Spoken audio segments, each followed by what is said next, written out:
Hello, this is the Hot Action Podcast, and we are back with Week 6 of the NFL season. And so far, my picks against the spread have been exactly even. I believe I'm 37-37. My best bets are improving. We're at 11 wins on 25 best bets, so slightly below average. We need to make that work, and my best bets are abysmal. I have not won, or my locks of the week, I should say, are abysmal. Have not managed to make one of those work this year. I keep picking large favorites, and they keep being upset. Am I going to be on the right side of that this week? Stay tuned to find out. Jumping off, we are going to be reviewing what happened last week in the NFL, and here we go. Week started with Tampa Bay at Atlanta. We took Atlanta minus 1.5, and Atlanta scores the first touchdown. Tampa Bay scores the second, and Tampa Bay takes the lead after that. And they only give up the lead when Atlanta scores a touchdown in overtime and takes a win by 6. Atlanta really made me sweat this one out, but we took it down. It was great. Then we had New York versus Minnesota in jolly old England. Minnesota takes a pretty commanding lead out the gates. New York Jets throw a pick 6. And then the Jets fight their way back into the game, but Minnesota hold on. The 2.5 point cover is good. Now last week I thought that probably Washington was overperforming. Turns out Cleveland was not the team to prove that. I don't know if it's true. Maybe Jaden Daniels is the man. We'll find out. But certainly Cleveland needs to change something. I want to see famous Jameis. I think every start that happens with Cleveland, with Deshaun Watson flinging the ball, is just going to be a boring game because they can't win like this. The team's all checked out. Watson doesn't know what's going on. We need old crab legs Winston, or crab legs Jameis, to get in there and win some dang games. All right, moving on. We have Baltimore and Cincinnati. This was another kind of sweat out game. Very high scoring, 481-38. You get the half point cover, but Cincinnati had a decent lead. Baltimore, had to score to force overtime, and then, managed to take it home in overtime. Wild game, tons of scoring. Gotta recommend. Then Buffalo at Houston. Buffalo would lose by 3, 20-23. What to say about this? Our guy Josh Allen smoked his head on the ground, but turns out he doesn't have a concussion. He was fine. He got back in the game. I think he might have had a concussion. Shh. Moving on. We had Indianapolis at Jacksonville. I, as per usual, am on the wrong side of a Jacksonville bet. I thought that, that they would lose, but they found a way to win, beat Indy at home, and Indy, even with 2.5 extra points, manages to lose by a half point. You hate to see it, but that's the way she goes sometimes. And then this one was a very confident win. Next game up, we have Carolina and Chicago. Chicago with a confident win, easily covered the 3.5 points. The score is 10-36, and that's all we need to know about that. We have Miami at New England. Incredibly low scoring, ugly stinker game. More or less what we thought would happen. We took Miami plus a half point. Said New England can't score on anybody. And worked. 15-10. Miami with the half point covers. Now, we've got the game that screwed over probably the most people in Survivor. We had Arizona at San Francisco. San Francisco's a 7.5-point favorite, and they lose outright, 24-23. So yeah, lots of survivor tickets were being flushed down the toilet, and San Francisco, moves on to 2-3. Not what you want to see out of a team that has aspirations of winning the division, but they still got time to make it work. All right, moving on, we have Las Vegas at Denver. We took Denver minus 2.5 because we think Las Vegas are really bad, and Denver appears to be rounding into some kind of form. I don't know if they're good or not, but they appear to be playing at least like efficient football, not giving games away. Bo Nix isn't throwing them out of games like some other quarterbacks seem to. Things are positive in the Mile High City. So yeah, we took Denver minus 2.5, and that works. Las Vegas are dismal. Game ends 18-34, and yeah, well deserved by the Broncos. We have Green Bay at the Rams. I was fairly confident that Green Bay could take this Rams team down, and they kind of scared us with a little. Jordan Love went to avoid a safety. He threw a pass out of the end zone, which of course was picked for a pick six. Not what you want to see. But when you count the pick six, most of the scoring was done by the Green Bay quarterback. This game would end 24-19. Seemingly a confident cover, even with the pick six. So that's hard to do. Moving on, another embarrassing loss. The inspiration for the thumbnail. Seattle at home would lose outright to the Giants, 29-20.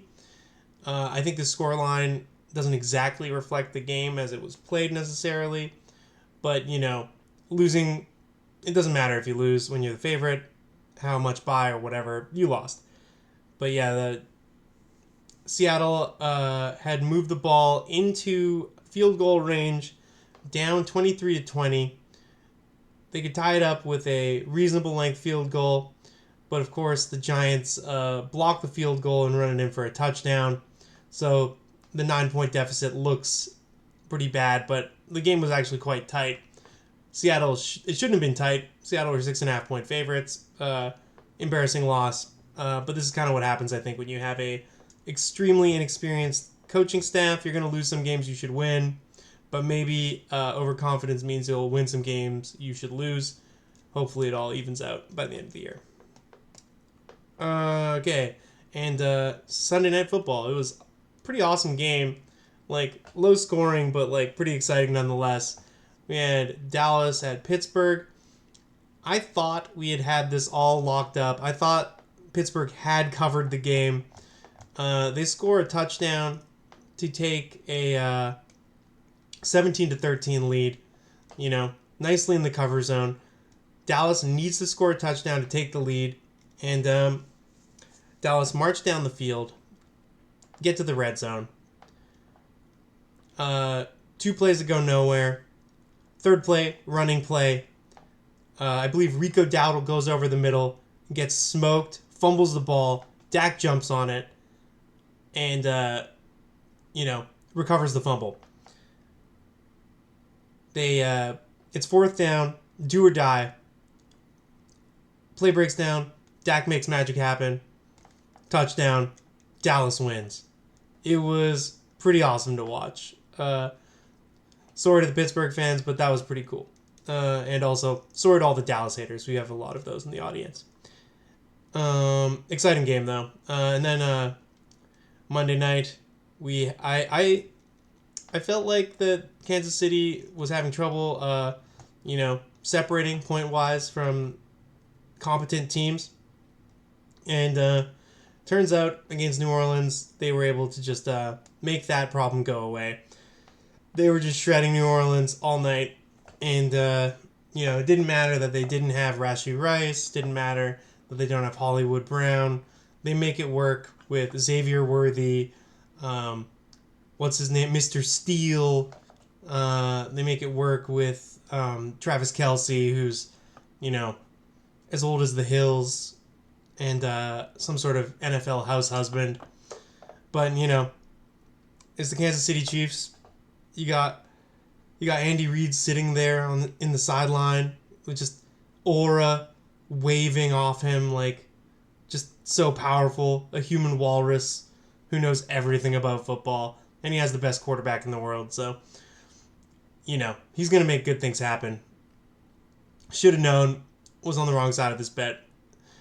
The final score is 13 for New Orleans, 26 for the home team, Kansas City Chiefs. And that's everything as of week 5. Now we're on to making the bets for week 6. All right, Thursday night football. We got started out with a divisional grudge match for the lead in the division. Got San Francisco at Seattle. Seattle's getting 3.5 points at home. Now, if you've been following along at home, fade my picks when it comes to the Seattle Seahawks. But here's what I'm going to say. Both teams are pretty banged up. Both teams have a lot of injuries. But being that it's Thursday night football, it's a short week. And we're going to be taking the home team, getting points. I don't know. I feel like Seattle could pull this off.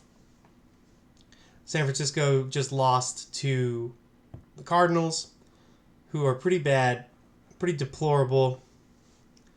And yeah, I think Seattle's been, both teams are coming off of pretty ugly losses, to be honest.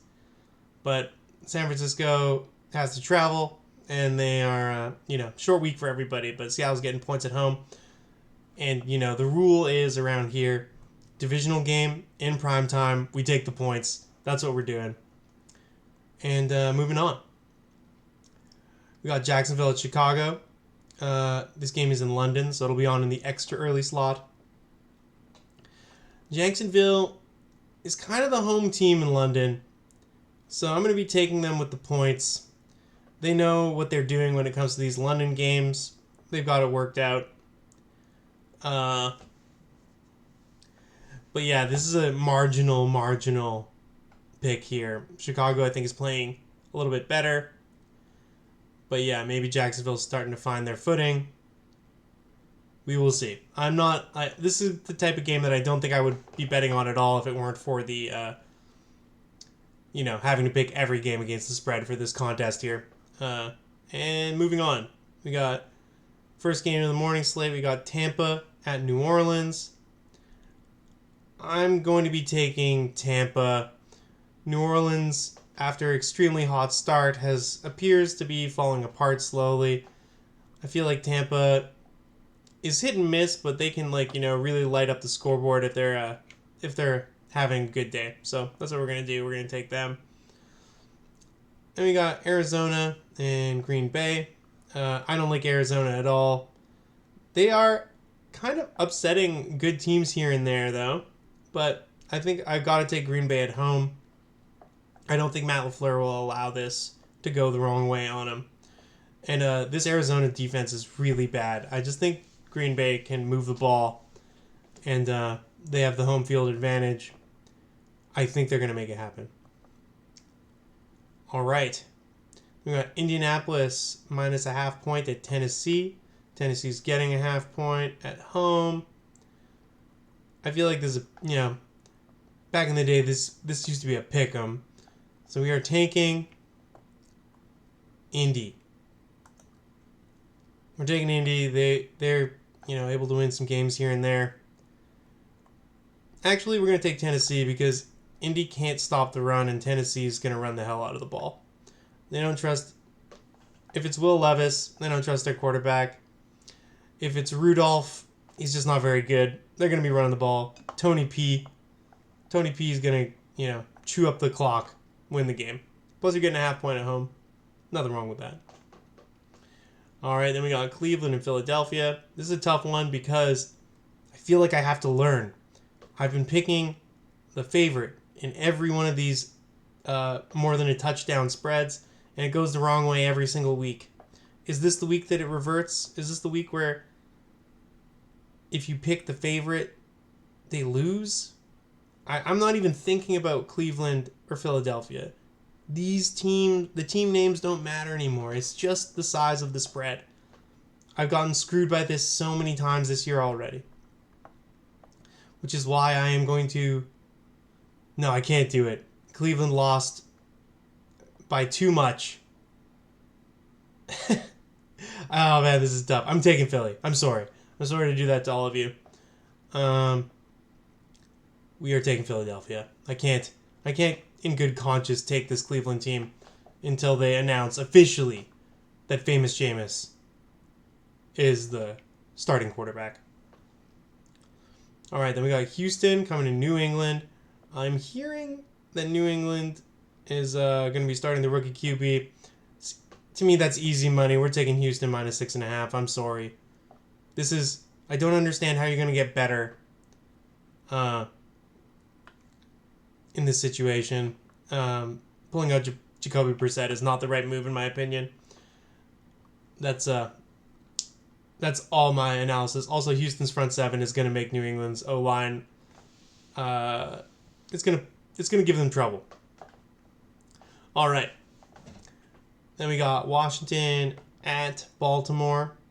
Baltimore's giving up 6.5 points at home. That's a lot. But also, I think Baltimore is the best defense that Washington has faced. And I also think Baltimore is going to shred their defense. To me, Baltimore is going to shred the Commanders' defense. The nightmare scenario is that the Commanders' offense continues to look as unstoppable as it has the last few weeks, but we'll see. I feel like they got to come down to earth. But, crazier things have happened in football, but I will be betting on my guy Lamar. He always beats the NFC. He has, I believe, one loss to NFC teams in, years. Either way, that's it. We're taking Baltimore. I think it's time for Washington to come back to earth, but I thought that last week, and it bit me in the ass. So now we got the Chargers at the Broncos. Broncos getting 2.5 at home. This is an interesting game. I'm going to be taking the Chargers. I like the way they're playing. Really like Harbaugh and Herbert. Denver, I feel like they can, steal some wins here and there. But ultimately, I don't think they're going to be doing great against these, better teams. All right. Then we got Pittsburgh and Vegas. Pittsburgh minus 2.5 points against Vegas. Yeah, all day. We'll take that all day. I think that there's a chance that, I read that Aiden O'Connell is starting. Dude likes like a cross between Justin Bieber and Officer Farva from Super Troopers. And I don't think he's very good at football, so we're going to be taking Pittsburgh.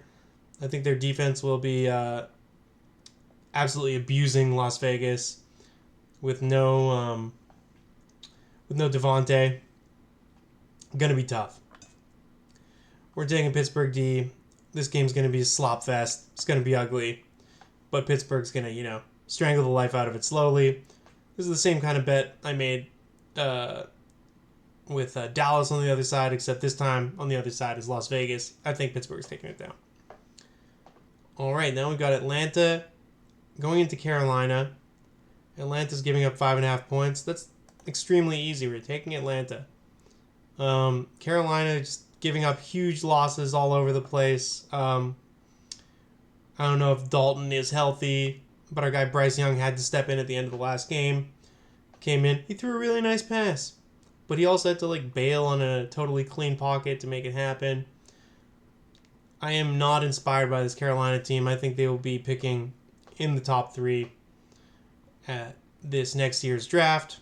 And I think Atlanta's winning the division, so they gotta take care of business against really bad teams like this. Okay, moving on. Last game of the afternoon, we have Detroit at Dallas. Dallas is getting 3.5 points at home. That's pretty nice, but we will be taking Detroit. Detroit's coming off the bye. They're nice and well rested. They're going to be running through walls. Maybe our guy Sam Laporta is going to get back in the mix. yeah, like Dallas had to pull one out of the fire to win last week. I don't know that they're going to be doing that again. And then we've got Sunday Night Football. Cincinnati at the Giants. You know, this is a fun little line here. Cincinnati is having a lot of trouble getting a stop, and the Giants are having trouble doing much on offense, but their defense can do some stuff. But yeah, that being said, I'm going to take Cincinnati. I don't feel like the Giants are very good. I don't know what's going on with this Giants team. Like, Cincinnati needs this game real bad. Cincinnati has playoff aspirations. I feel like if the Giants have playoff aspirations, they're kind of just in their own head. Yeah, that's going to be it for Sunday. And then Monday night, we got Buffalo and the Jets. Buffalo not had the best little run of form so far, but in the last couple weeks, the Buffaloes have been having a little trouble here, but we are going to be taking them minus 2.5. Betting against the Jets has done pretty good for me so far this year, and I'm not about to change. I think Buffalo is going to be beaten up on them, and it's going to be a demoralizing loss, even now that Robert Saleh has been fired. I think Buffalo has their number. 2.5 points ain't enough. If you were able to get 3.5, 4.5 points, I'd consider taking the Jets, but that's not enough. I have to take Buffalo here. We'll be putting 45 points in the tiebreaker, and we'll be picking our best bets. Hopefully, we can do a little bit better than we have in the past here. We are taking Green Bay minus 5.5 over Arizona. We are taking Houston minus 6.5 over New England. We're taking Baltimore minus 6.5 over Washington. We're taking Atlanta minus 5.5 over Carolina. And we're taking Buffalo minus 2.5 over the Jets. These are all favorites.